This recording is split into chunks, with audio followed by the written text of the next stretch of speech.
disons pas que politique est commis au-dessus de l'Église parce que l'Église est l'Église et la politique doit normalement être la politique. Ça lui passe ça pourquoi? Il y a zokanisa qui na régime oyo. Le col bango na régime passé, bazaki na ba faveur songolo, biso pe tozana ba faveur wana. Nde loko bango bakanisi, oyo bazo reprochenga bazo le bake, ba pesinga ba millions pour na dossier nini? C'est faux. C'est faux. Moi je pense que ça problème il y a collaboration. Mais ça obligatoire et ça c'est que non, c'est lui qui est entré dans Bokonzi a comme redevable et pas ya oyo atika ki Bokonzi non. Aujourd'hui le pasteur Tokoti Mingi, nous avons beaucoup plus besoin d'argent. C'est l'argent qui nous tue. La maison Stelman vous propose des prestations de qualité pour vos gâteaux de mariage, anniversaire ou autres événements. La maison Stelmac vous propose aussi des gâteaux personnalisés pour vos anniversaires ou autres. Contactez-nous au 06 63 30 36 83 ou encore au 07 81 83 15 74. Vous pouvez aussi nous contacter sur la page Facebook Hostelmac.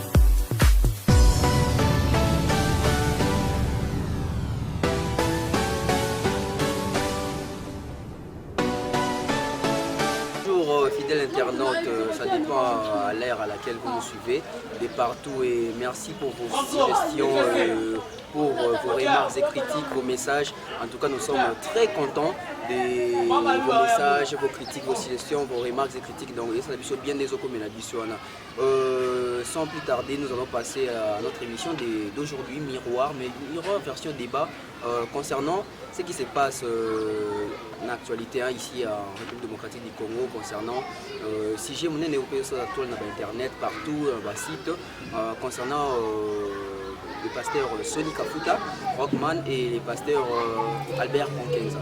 Donc sûrement je ne suis pas seul pour débattre ces sujets. J'ai aussi voulu chercher une personne qui est vraiment je ne dirais pas du domaine, mais pas ça quand même à se comprendre les autres bien et quoi à éclaircir un peu opinion, toujours dans les soucis de vouloir bien faire les travail, d'aller dans la source et pour éclairer peu opinion dans information sûre et précise. Donc sur ce, je vais dire vite un grand bonjour à Lina Mujinga depuis la France et je salue aussi comme ça Guy depuis la Cape Town, donc Yemorae Biesika Zali, donc Paul Mumba. Et comme ça, j'ai dit un grand bonjour à mon frère que je reçois aujourd'hui. Bonjour. Bonjour. Comment allez-vous? Oui, ça va, Dieu fait grâce. Dieu fait grâce. Et tu as eu la présentation, parcours, qu'est-ce que tu fais dans la vie, tout ça? Nazali, pasteur Jordan Mbunga. Ok. Jordan Mbunga Moussadi. Je suis pasteur dans l'église Armée des Vainqueurs. Ils en allaient la super. À Kinshasa. Et à part ça, les psychologues, je suis psychologue. Et voilà. Ok, pour tout le monde, on attend parce que tu as pendant la taille de l'été. Si j'ai déjà un Amérique qui a introduit, je ne sais pas, d'après vous, comment est-ce que les gens jugent si j'ai un appareil pour vraiment la question à Bissot de la journée à l'heure. Je trouve que c'est un sujet important parce que les peuples des dieux, même la nation congolaise et partout dans le monde, nous devons savoir que comment les choses évoluent. Aujourd'hui, nous disons que le Congo, ça marche ou ça ne marche pas, on ne sait pas pourquoi. Les raisons pour lesquelles le Congo n'avance pas. Les raisons pour lesquelles le Congo avance. On doit savoir les sources, on doit savoir les raisons qui poussent à ce que les choses aient ça la mamala motope mabe. Alors ça y va de notre bien à éclaircir l'opinion tant nationale qu'internationale sur les faits et les actualités du jour. Sur les faits et les actualités du jour. Alors, selon vous, est-ce que pasteur a connu ça la politique? C'est un sujet, pasteur, faire la politique. c'est vraiment un sujet trop vaste. Pourquoi? Parce que moi je dirais que le pasteur contribue à la bonne marche de la nation. Puisqu'il contribue à la bonne marche de la nation, c'est qu'il doit s'intéresser d'une manière ou d'une autre na makambo ya politique. Si il ne veut pas être dedans lui-même en tant que politicien, mais qu'il soit en dehors, appeler sa piste des solutions, des voies et moyens pour que les politiques arrivent à très bien marcher et à mieux conduire le peuple de Dieu. Parce que les politiques, nous, pasteurs, bateau toujours comme les Arabes, car la population. Et alors, c'est que nous devons être en accord. Nous devons être en accord l'un et l'autre, ou soit si le pasteur suggère que c'est important que côté à la politique, à ça là quelque chose, là, ça dépend de lui. Ça dépend de lui, donc qu'il fasse, mais qu'il soit raisonnable. Et l'autre côté, c'est la sala, ma bé ou c'est la salate, à salate, pour que les fins de Sanzambe ou ya sali la gâte, et fin de ça. Et question, monsieur, on a posé un pasteur sur la donc on a vu pasteur dans le plateau ça peut nous poser question là parce que bato belé au baya rapide na mangomba ko sambela souvent na ko ba to sala ka erreur pourquoi dans le sens n'inviter une erreur pour être au sambela mais erreur mingi bato ça baya bato comme mingi ba fanatique ya ba pasteur question na tu pour la nuit parce que tu vas voir au moto au moins attention à une église à tirer dans monde déjà pasteur déjà modèle moro mais quand un pasteur trébuche yépé et quatre moments pour l'église. Alors, tu je peux soulever une chose pour dire que le pasteur est un homme aussi comme tout autre.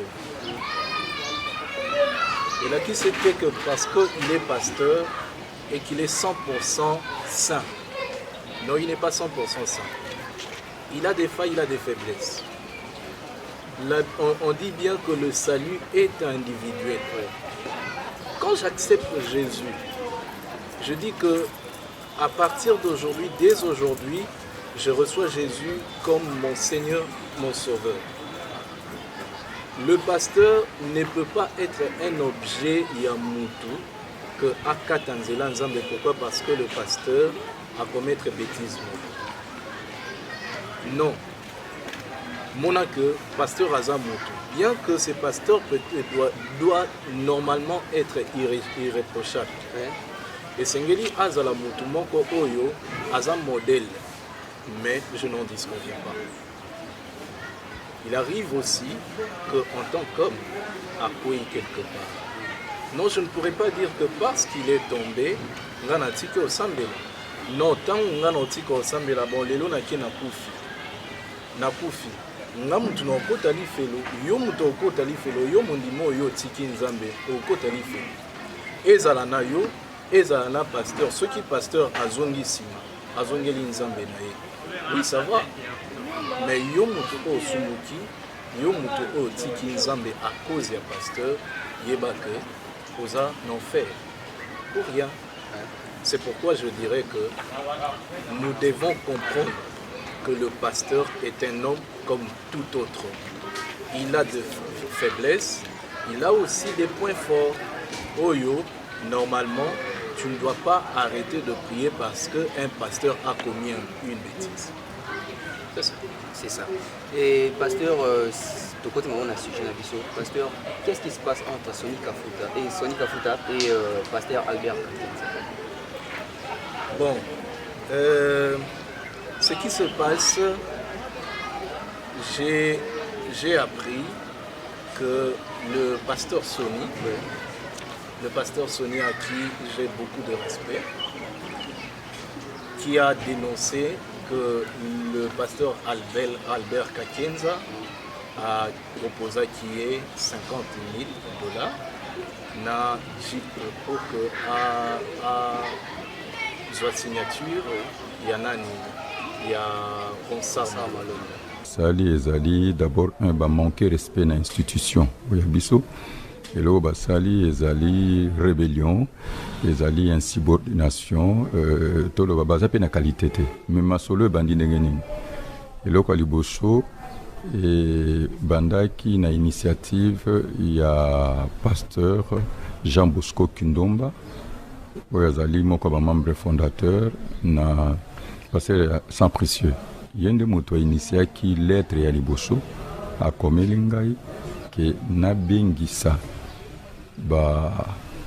membre fondateur po toyeba kosolola natuni mpona masolo nini nabengisaki ye physiquement tosolola bi te on constate que y a trop de spéculation il faut oyeba kosala nini kosolola na bato po na restitution mais eloko ekamisaki ngai parce que siège ya église réveil du Congo ezali sikoyo na armée de l'éternel ndenge kala ezalaki epai ya prédécesseur na nga Albertini mais namoni alobi ke réunion wana tobengisa yango na siège nini provincial oyo ezali en construction na avenue Kauka natuni ye pourquoi alobi non mpo eza na bato mosusu en tout cas qui s'oppose bakwaki koyawa te me yo ozala na motema malamu donc balingaki ozala na kati ya assemblée wana oyo elingaki invalide et suspendre yo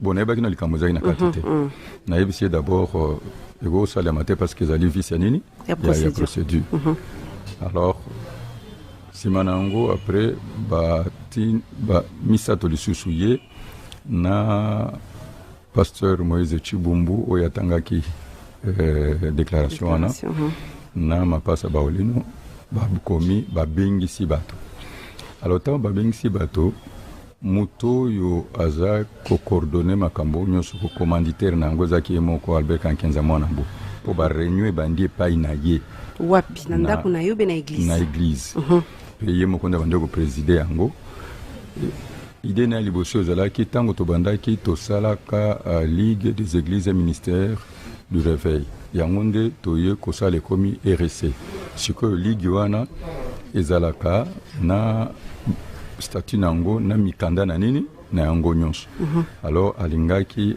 a reprendre yango baactivité nango alors amoni ke simbaki te mpo balobi biso nyonso toza bamembre nini fondateur il fallait obengisa biso nyonso oyebisa biso likanisi malamu ke nalingi na reprendre yango nazala président na yango bon na RC baplateforme eza nini ebele.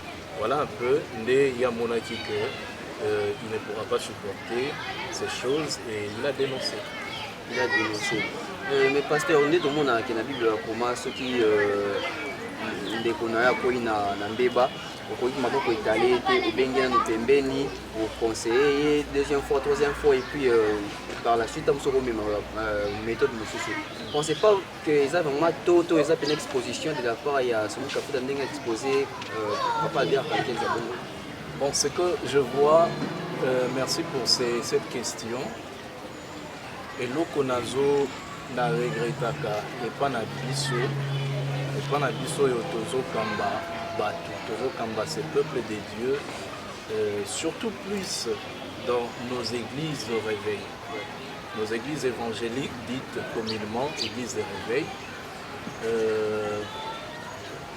Tolakisaka nous faisons parfois montre d'une certaine entre guillemets immaturité pourquoi je n'ai jamais vu un abbé, bandeko na biso, basango, collègue na biso, un abbé, un prêtre, atako bazan na mésentente entre eux, moni abbé moko abimi na télévision, akei a fundi mususu alobi mabe contre Moninga, et omoni kutu abbé wana Albert, abbé wana Léopold, abbé wana Freddy. Alobaki nanga boye asalaki nga boye to azwaki mwasi boye asalaki boye natikala koyoka ils cherchent à arranger leurs problèmes à l'amiable afin que bato yopé bango bazo diriger bazala na ba modèle ata mais ce n'est pas ce qui se fait ici chez nous dans des églises évangéliques un pasteur peut sortir dans les médias et il parle de n'importe quoi, il parle en mal contre notre pasteur et nous le trouvons mal. Nyonso wana banani ba subir tozo perdre banani bandimi. Tozo perdre bandimi. Pourquoi? Parce qu'ils voient que en tout cas nous n'avons pas de modèles tala bango na bango, bango wana ba osani bazo se tirailler, bazana ba conflit et kala bango wana boyo pekisa biso botika conflit. Sikoto oyo kila nani na o nini bango basa. Et c'est un peu ça. C'est un peu ça. Question sur Nengana Iba. Ndenge proposition de côté ma 50 000 JP pour la signature. Toloba les lots politiques est commis au-dessus de l'église. Politique exemple n'a même mis sur l'église. Non, ne disons pas que politique est commis au-dessus de l'église parce que l'église est l'église et la politique doit normalement être la politique. Étant dans le monde, nous ne sommes pas dirigés physiquement par l'armée céleste. Ce sont les autorités politiques qui dirigent, qui mettent les règles et tout ça, députés et tout ça, les règles à suivre. Netinin, c'était les églises où Baba, tout le monde qui n'a confinement, que voilà, l'église est semble de la société, Baba est fonctionné de société jusqu'à la nouvelle ordre. Et moi, en tant que pasteur, je dois aussi, d'une manière et d'une autre, respecter pour la bien la population. Parce que si vous avez une maladie, les gens qui ont perdu de paix, bandit. Si vous avez ça, et alors, les politiques doivent user de sagesse, tout comme les pasteurs aussi, les pasteurs doivent user de sagesse. Mais cela ne veut pas dire que le politique est supérieur à la pasteur. Et dans l'église, si j'ai un politicien, ce politicien-là doit me respecter dans la église. Pourquoi? Parce que je suis son supérieur.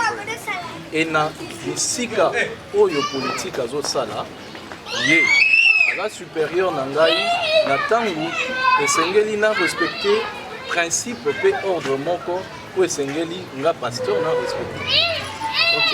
Et tu vas pourquoi et ça net moi je ne sais pas conflit, il y a bien en haut rapport des forces, tout ça. Ou mais quand même pour établir une différence entre archevêque et évêque général de l'église. Bon, établir une différence entre l'archevêque et évêque général de l'église. Moi, je na mitunaka pe na lobaka tout moment que qu'il soit archevêque ou évêque général, les tout doivent avoir un point commun au Ezali, le ministère. Un archevêque, pourquoi appeler archevêque? En anglais, nous parlons de archbishop. Archbishop, shop, c'est un bateau. Et la personne qui conduit ces bateaux, c'est celui-là qu'on appelle bishop. C'est que le bishop, il est azali pour encadrer un bon nombre de personnes. Un nombre de personnes où azola qui s'anzela zo conduire, nous les conduisons vers le Seigneur. Nous les appelons des bishops. Et tout comme un archibishop, c'est une personne, c'est un ministre des dieux.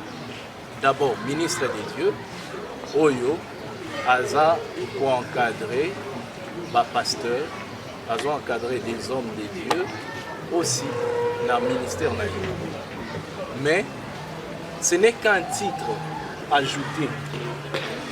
Ce n'est qu'un titre ajouté dans le ministère. Oyo, Eza et Yebani, Oyo, Eza plus officiel, c'est le ministère que la personne porte.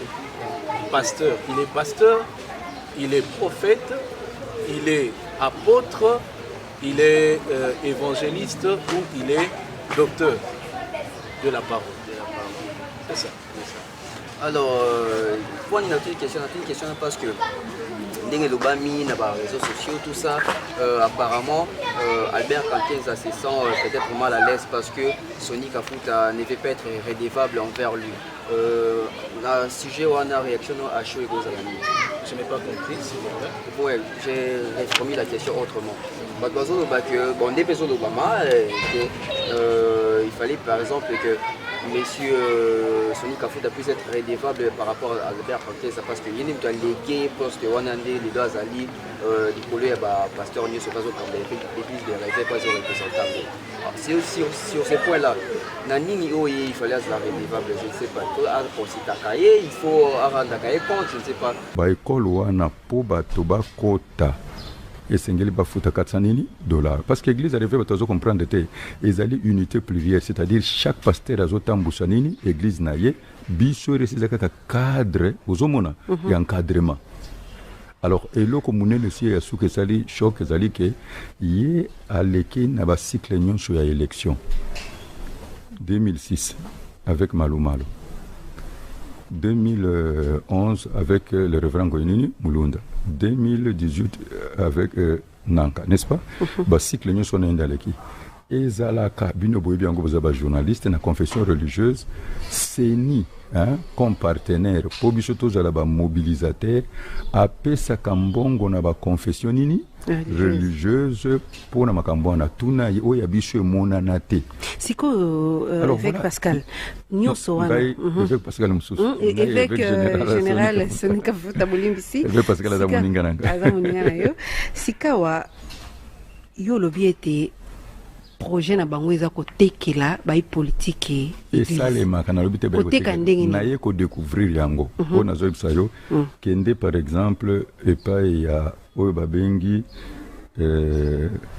évêque principal Kajamar Kapafule asala babengi dynamique association moko babengi dynamique mais ye azali responsable na biso ya ville province ya Kinshasa yende mutu azotambusa bapasteur nini nyonso mais na association wana et salema pona ko soutenir ba député ba président république d'abord yango nde soutenaki nani Kashala ozomole kozali wana mais non okoki kozala ndenge wana te donc ye mo mesano ezalaki ya kotekela non mo mesano wana dans l'ensemble ezali que bozo utiliser église comme fond du commerce ba mono kozana bato ebele ba pesombo non ba pesombo normalement ceux qui député aye au monde biso tozalia so na pesa ka mot d'ordre ka pas mutu faut pas voter parce que bandi mnyoso bosande nini ba kolanda yango izala député izala nani ngana sala expérience na mekaka kopesa mot d'ordre pour na fille de Sarah Moko albima député ba voter na place ba voter ka été. Vous comprenez le que donc c'est juste pour vous dire. Donc pour nous ils ça là passe et le que ça lui passe c'est pourquoi il y a zokanisa que na régime oyo lokola bango na régime passé bazaki na ba faveur songolo biso pe tozana ba faveur wana nde loko bango bakanisi oyo bazo reprochinga bazo le baké ba pesinga ba millions pour na dossier nini c'est faux c'est faux. À côté on a ceux qui font ça la bombe. Moi, je pense que ça, problème, il y a collaboration. Collaboration, non, cela ne veut pas dire que Tango n'a Pessi Moutou, Nazaki président, il y a un organisme, il y a un groupe de personnes, n'a Pessi Moutouana place, Ndenge élection Salami Azui, et puis Nako Akoma redevable Pananga, non. Pourquoi devenir redevable et Pananga? Mais je peux dire que cette personne, Oyo Akoti Nabokondi Sika, il a besoin de conseils, il a besoin de soutien, il a besoin d'appui. Rien n'empêche que lorsque moi difficulté mon ezali et mon écoute na kuta inango quelque part na kele na mona boya zaki liboso dans la côté na difficulté na sala nini oko sala nini kotoyo est-ce que yo pour kutana kana ba difficulté wana pour que permettre l'erreur oye à salaki na sala ngote mais eza obligatoire que Exactement que non, c'est lui qui est entré dans Bokonzi, a comme redevable et pas ya Oyo Atika qui Bokonzi. Non, et comment mieux? Et comment mater? Mais il doit avoir une collaboration, un soutien. Ceux qui ont réussi, ça qui n'a mission naie, il n'a pas réussi. Les actes quand il n'y a pas il y a président sortant. Donc il faut qu'il n'y ait pas un sous. Mais ceux qui ont peut-être pas le sortant, c'est qu'à trouver que à considérer. Et il ne veut pas que ça la macaron alingi à un procès soutien, à un procès. Voilà, on doit les soutenir. Et pourquoi l'église de l'Église Bimanet tout tourne autour de l'argent? Parce que les taux de 50 $, ils ont mon bouquet, 50 $, Najib, Moko. Pourquoi l'église de Bimanet ça tourne autour de l'argent et politique ils s'afficher toujours wana? Pour animer ces hommes ça pour bien mon bouquet na vers bango bien pour s'afficher na bango il y a des hommes parce que quand on fait à ça passe aussi au brebis que vous il est tout ça. Moi je dis c'est en tout cas regrettable aujourd'hui de voir que les pasteurs que nous sommes, nous parlons de l'argent, nous parlons de la corruption, parce que c'est la corruption. C'est la corruption. Jésus-Christ mourant sur la croix, il est venu pour ôter nos péchés parce que Jean-Baptiste a présenté Jésus-Christ, voici l'agneau de Dieu qui ôte les péchés du monde. Comme il ôte les péchés du monde, la corruption étant le péché, c'est que Jésus est venu pour enlever la corruption. Et nous autres, il y a masumu, il y a corruption, et l'on voit pour que tout là, encore incorruptible. Bien que nous les porterons quand Jésus viendra.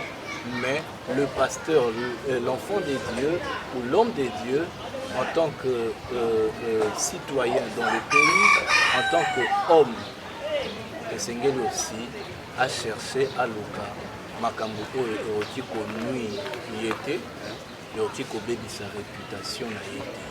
Aujourd'hui, le pasteur, Tokoti Mingi, nous avons beaucoup plus besoin d'argent. C'est l'argent qui nous tue. C'est l'argent qui nous tue. Raison pour laquelle les politiciens, sachant que non bapuera facilement dans Mbongo, ils présentent l'argent.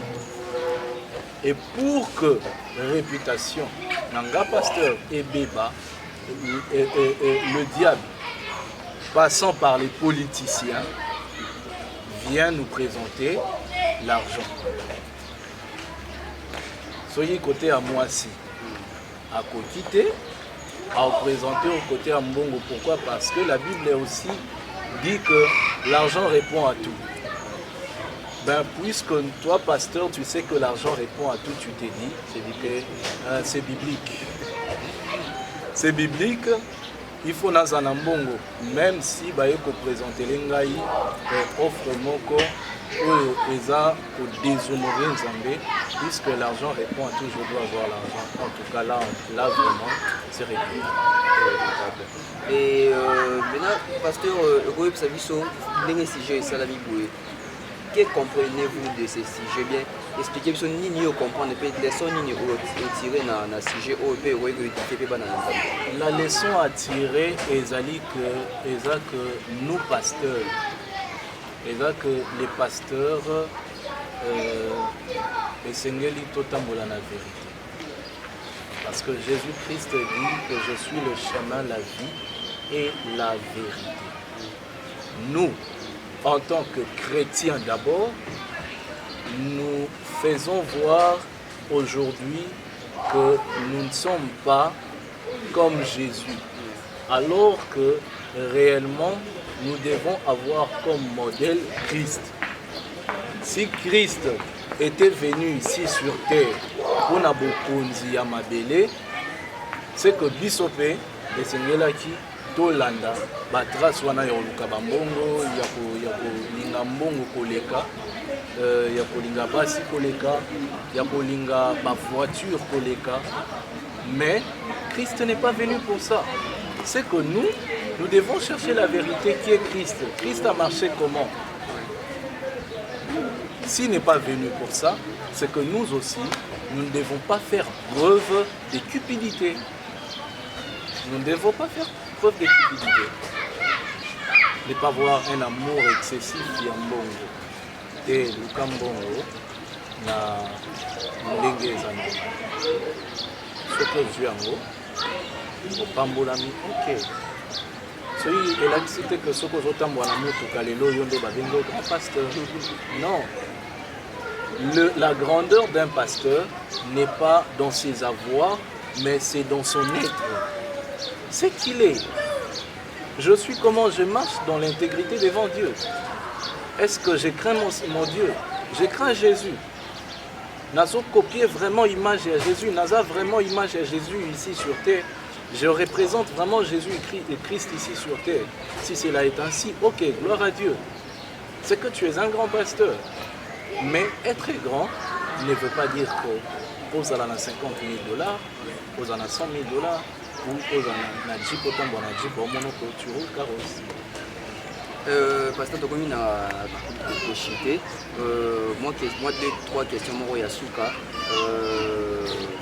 Est-ce que comme la masanga ça péché parce que na ba propos ya yemo soni kafuta na ndie Michel Moko ezali premier vice-premier président, il y a conseil à ça, il y a Bassage, avec se confesser pas que Bazaki a une réunion avec pasteur Kankenza. La réunion il fallait qu'il débat la présence na bango que gens va retirer pasteur Sony Musika na bango et tant où réunion ici et ils se sont retirés la Don Simon attendez même Masanga ou bien les gens on a tout dit est-ce que Masanga ça m'a bien. Bon, il y a beaucoup de tendances na point wana na sujet wana. Les autres disent non. Paul avait dit à Timothée un peu de vin pour ton estomac. Il avait dit ça pour son estomac. Maintenant, ces pasteurs-là, est-ce qu'ils souffrent de l'estomac pour calmer la bière? Non. La Bible a dit que Tolangwa, Molimo Mosantu, Tolangwa Masangate. Et les autres pourraient, comme un sujet, te Bible lobby, te Mekomeleza Nangoma Bete, Mekolangwa Nde, Ezamabe. Moi je pense qu'en tant qu'homme de Dieu, on doit se préserver na biloko. Reste homme de Dieu. Reste homme de Dieu, ne touche pas à ce qui peut te rendre ridicule et indigne. Devant tes brebis, même devant Dieu. Parce que si tu te dis que non, je dois ne pas toucher quand les brebis sont là, et maintenant, Zambo Amona Nalitolo, c'est que Tobanga Zambo Tobanga, Oyo question à Souka. Nous avons dit que pour un pasteur de l'idée chez le lit, pour moto, tout ça, pour bien laver cette histoire en famille, il faut qu'il y ait un dialogue entre pasteurs.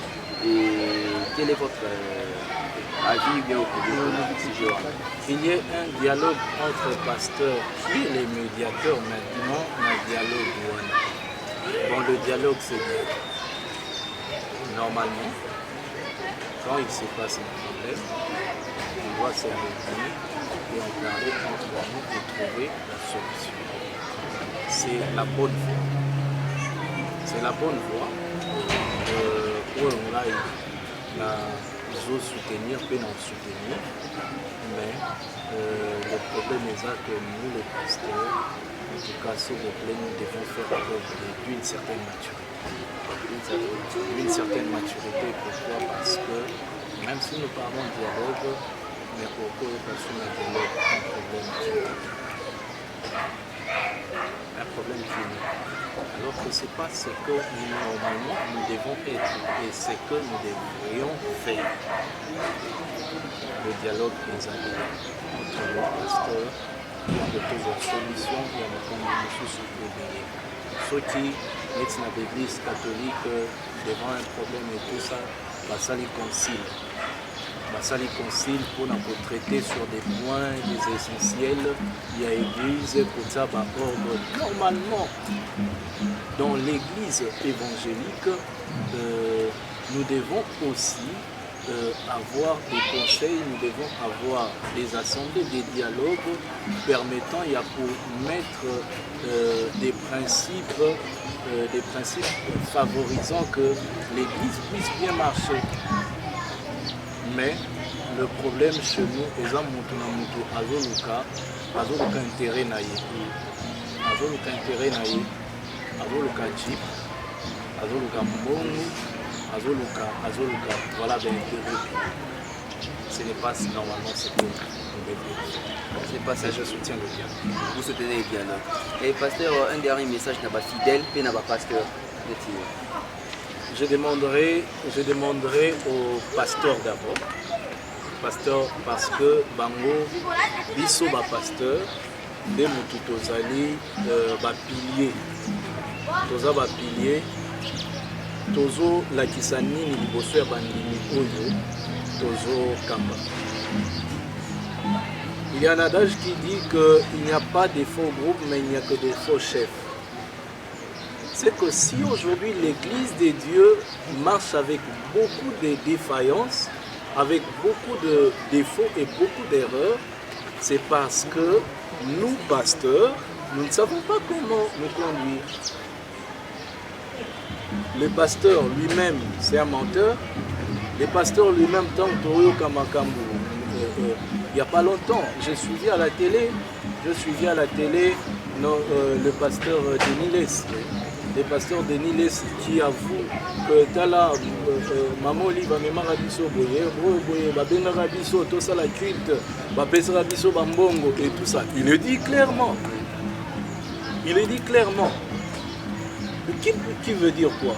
Que les pasteurs d'aujourd'hui que nous sommes plus attirés par l'argent. Et raison pour laquelle les politiques, bazo sakana na aroka ki kozonga, na place na biso ya ba pasteur, kozala au milieu du village, kozonga na place na biso ba pasteur ya ko luka paix. Kozonga na place na biso ba pasteur ya kozala modèle devant ses brebis. Et belé au biso tozo kama bazansi na biso. Je pense que ces brebis là balinga peut ba fingi santé comme voyez sous. Nous je demande d'abord au pasteur et aux hommes à Jésus. Et au sala au Jésus à ça. Pour les brebis, les chrétiens, les fidèles au bazo landa biso. Maintenant, je leur dirai en tout cas marchez selon la voie du Seigneur. Marchez selon la voie du Seigneur. Faites ce que le Seigneur demande. Le pasteur est un homme comme tout autre homme aussi. Alors que vous allez en faillite quelque part, que yo kolanda erreur na été, des pasteurs le quoi la sala kangonga pe fona ça. Que yo place au pasteur a tombé après yo sauté. Ce que mon pasteur a tombé à Ozapewana occupé qu'au conseiller pasteur Zonganati. Ce qui pasteur a tombé, cause à la Wanaka pour nos fingate, Zongi Senanzela que ces pasteurs reviennent en Christ.